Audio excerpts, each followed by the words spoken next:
Halo teman-teman OMK yang terkasih, salam sehat.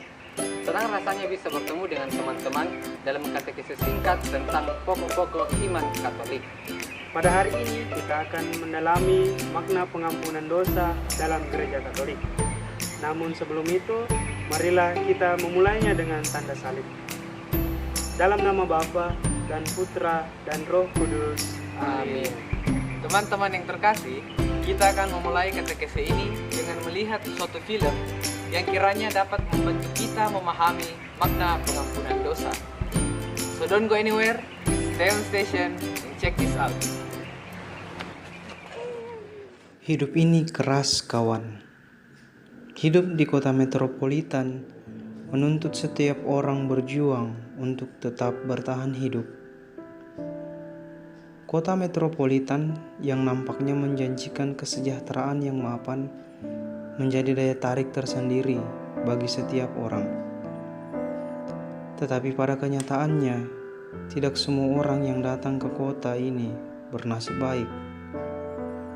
Mereka yang tidak memiliki skill apapun datang ke kota ini dengan bermodalkan keberanian dan anggapan, yang penting bisa makan di sana.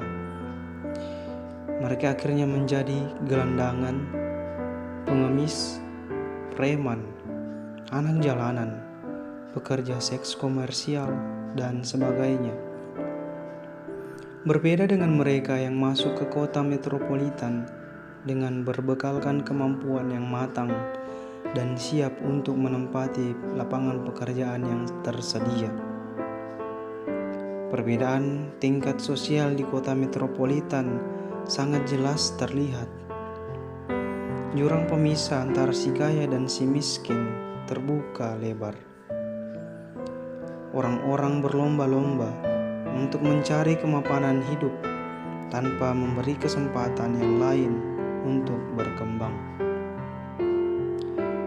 Teman-teman OMK yang terkasih, saya ingin memperlihatkan kepada kita kisah singkat seorang pemuda yang hidup di kota metropolitan. Dia hidup dalam kemewahan, namun dia merasa tertekan karena kurang diperhatikan oleh orang tuanya.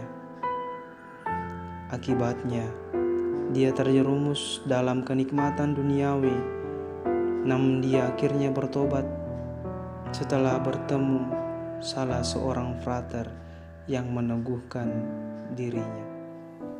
Saat ini saya berusia 26 tahun. Saya hidup di tengah keluarga yang sangat mapan. Saya adalah anak semata wayang. Maka tak heran jika segala sesuatu yang saya minta dari orang tua pasti diberikan. Orang tua saya adalah orang yang sangat sibuk untuk mengejar materi.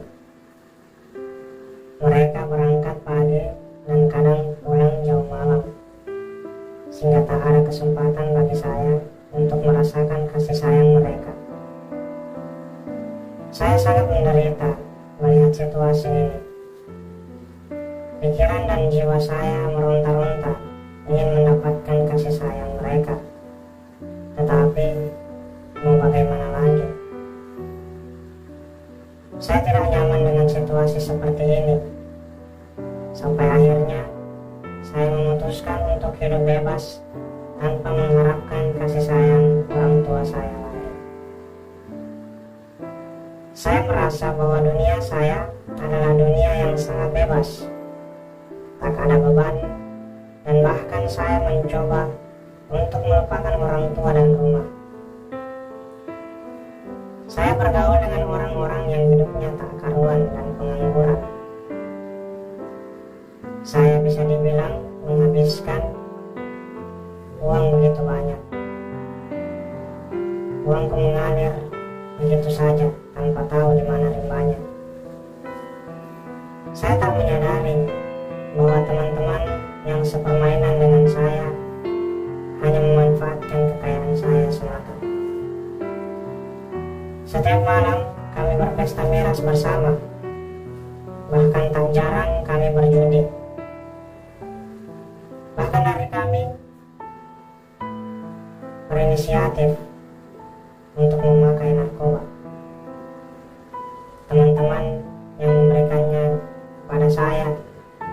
sehingga saya berani untuk mencobanya. Awalnya saya hanya coba-coba, tetapi lama-kelamaan saya ketagihan. Tanpa berpikir panjang, saya menghabiskan uang di ATM untuk membeli narkoba.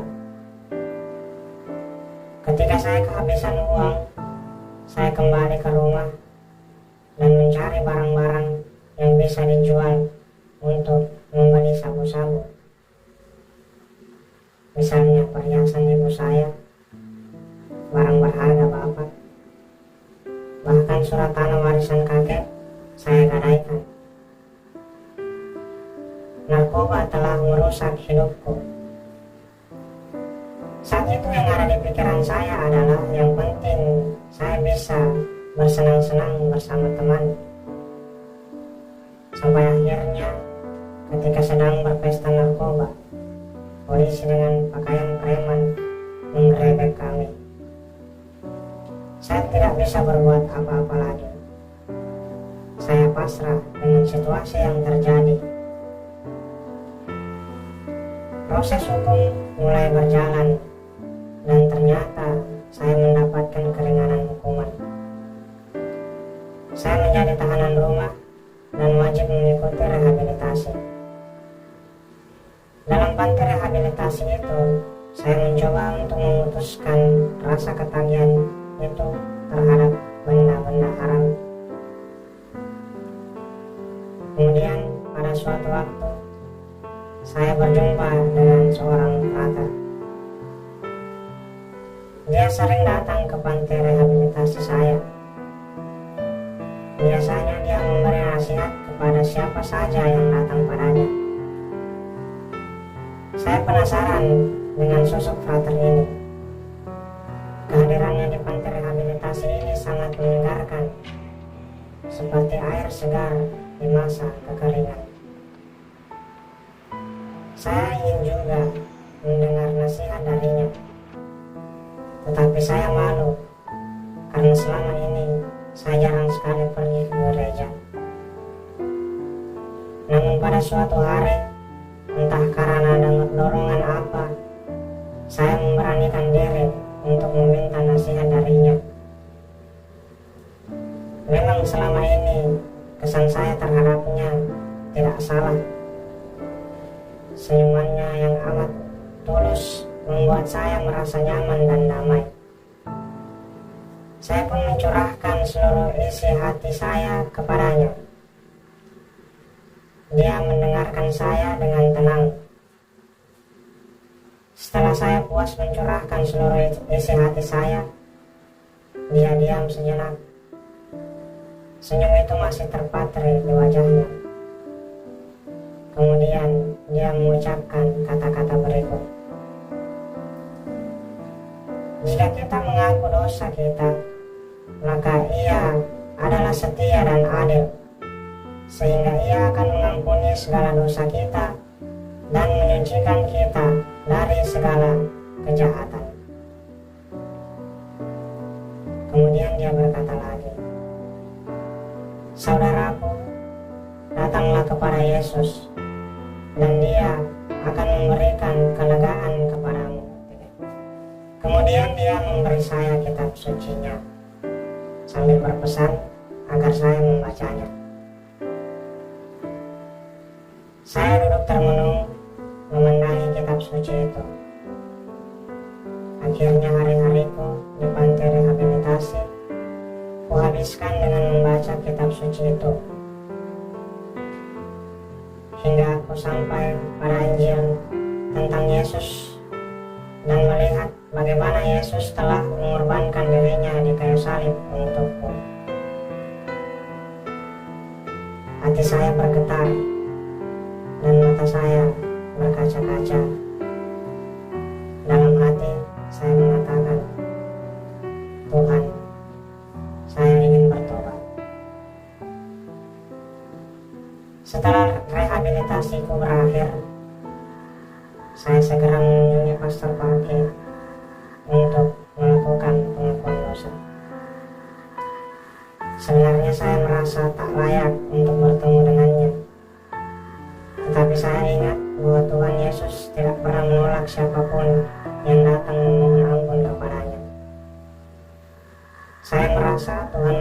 saya dengan hangat.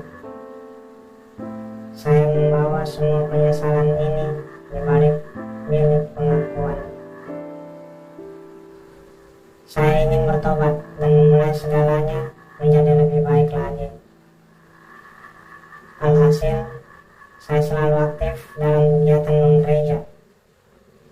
Dan lewat pengalaman ini, keluarga saya juga belajar untuk memperbaiki diri. Mereka akhirnya juga sadar bahwa mereka tidak memperhatikan anaknya. Semoga pengalaman saya ini bisa menjadi pelajaran bagi teman-teman sekalian untuk menyadari bahwa tak ada kata terlambat untuk bertobat. Halo Sobat OMK yang terkasih, apakah Sobat OMK bisa menangkap pesan dari film singkat tadi? Film singkat tadi berkisah tentang orang muda yang berdosa karena mencari cinta dan perhatian dari kedua orang tuanya. Pertama-tama, apa sih itu dosa dan bagaimana suatu tindakan dapat dikatakan dosa? Gereja Katolik mengajarkan bahwa dosa adalah satu pelanggaran terhadap akal budi, kebenaran, dan hati nurani yang baik. Katekismus Gereja Katolik mengatakan juga bahwa dosa adalah suatu kesalahan terhadap kasih yang benar terhadap Allah dan sesama atas dasar satu ketergantungan yang tidak normal dengan barang-barang tertentu. Nah, dalam film singkat tadi kita bisa melihat bagaimana anak itu telah berusaha untuk mendapatkan perhatian dari kedua orang tuanya. Namun usahanya itu tidak membuahkan hasil sebab orang tuanya memang terlalu fokus pada pekerjaan mereka masing-masing. Di sini kita bisa melihat bagaimana dosa itu berdimensi sosial, meskipun bentuknya adalah dosa pribadi karena orang tua anak itu lalai dalam menjalankan tugas mereka dalam mendampingi anak. Makanya anaknya pun merasa kesepian dan akhirnya jatuh dalam dosa. Sobat OMK yang terkasih, dosa-dosa pribadi kita, sekecil apapun kelihatannya, selalu berdimensi sosial. Artinya, dosa pasti melukai hubungan kita dengan Tuhan dan menodai hubungan kita dengan sesama.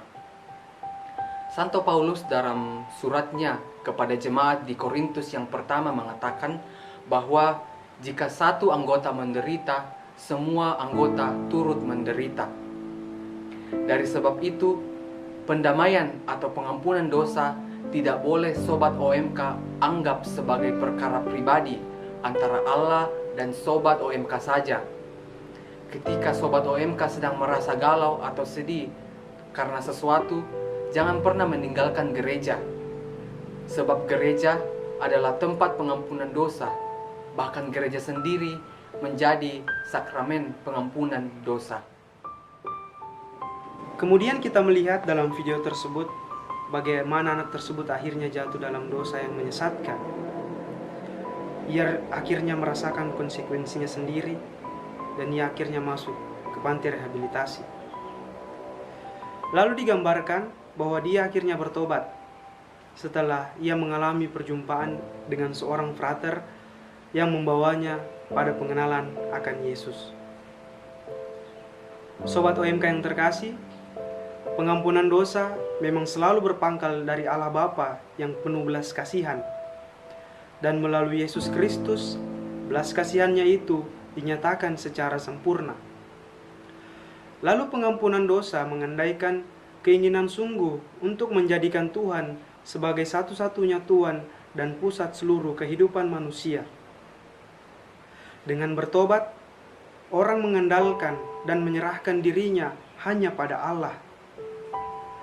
Namun tentu Sobat OMK pasti pernah mengalami jatuh kembali dalam dosa setelah bertobat. Sobat OMK yang terkasih, hal itu wajar saja, sebab kita semua adalah manusia yang lemah yang tidak luput dari dosa. Sebab roh itu kuat, tapi daging itu lemah.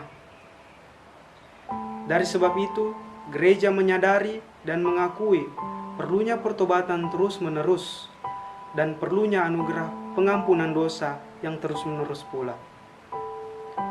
Oleh sebab itulah, setiap kali kita merayakan Ekaristi, kita perlu mengadakan pemeriksaan batin dan mengakui dosa-dosa kita.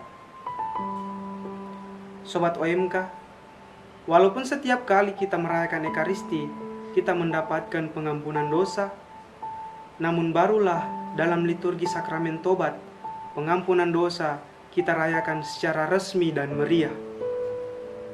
Oleh sebab itu, Sobat OMK harus membiasakan diri untuk menerima sakramen tobat secara pribadi, sekurang-kurangnya 2 kali setahun. Poin terakhir yang kita lihat dalam film singkat tadi adalah anak tersebut ditunjukkan mulai aktif di gereja setelah pertobatannya. Di sini tampak lagi gereja sebagai tempat pengampunan dosa. Sepatutnya, gereja adalah kebersamaan yang penuh pengampunan dan belas kasih, bukan tempat penuh penghakiman dan prasangka. Gereja memang perlu menumbuh kembangkan sikap yang penuh pengampunan dan belas kasih itu. Gereja harus mengutuk dosa, tetapi gereja tidak pernah boleh mengutuk pribadi orang yang berdosa. Maka Sobat OMK yang terkasih, apabila ada teman OMK lain yang mungkin pernah menyakiti hati kita, namun akhirnya bertobat sungguh-sungguh, terimalah dia dengan tangan terbuka. Yesus sudah memberi kita teladan dalam hal tersebut. Dia dicaci maki, ditolak, diludahi, bahkan difitnah oleh bangsanya sendiri sampai mati disalib. Namun dia masih dapat berkata, "Ya Bapa, ampunilah mereka, sebab mereka tidak tahu apa yang mereka perbuat." Semoga Roh Kudus menolong Sobat OMK untuk dapat sungguh meneladani Yesus, sehingga terwujudlah apa yang selama ini kita doakan, yaitu datangnya kerajaan Allah. Nah, Sobat OMK yang terkasih, setelah kita mendengarkan dan merenungkan katekese tentang pengampunan dosa ini, marilah kita menyanyikan lagu Sejauh Timur dari Barat sebagai ungkapan syukur kepada Allah atas pengampunannya yang tak terhingga.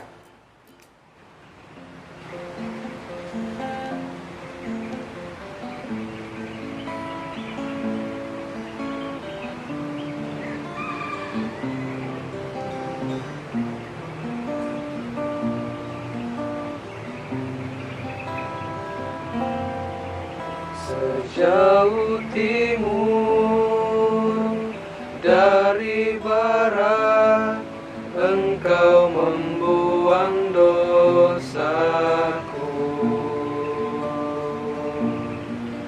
Tiada kau ingat lagi pelanggaranku.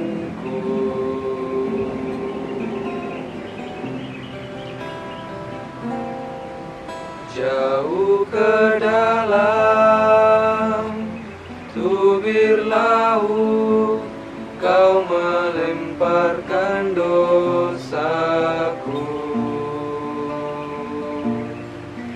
Tiada kau perhitungkan kesalahanku.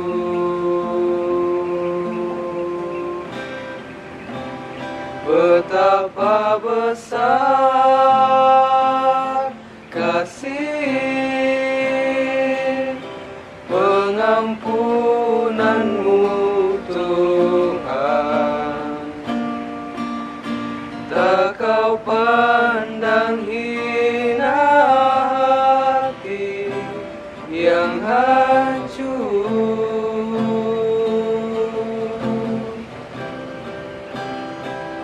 Berterima kasih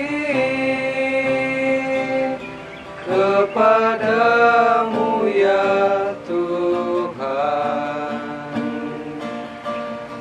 pengampunan yang Kau beri, pulihkanku.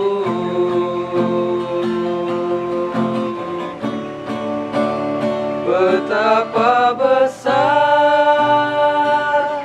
kasih pengampunan-Mu Tuhan.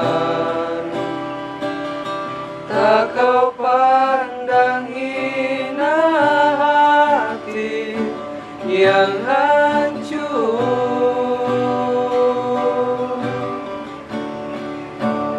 Ku berterima kasih kepada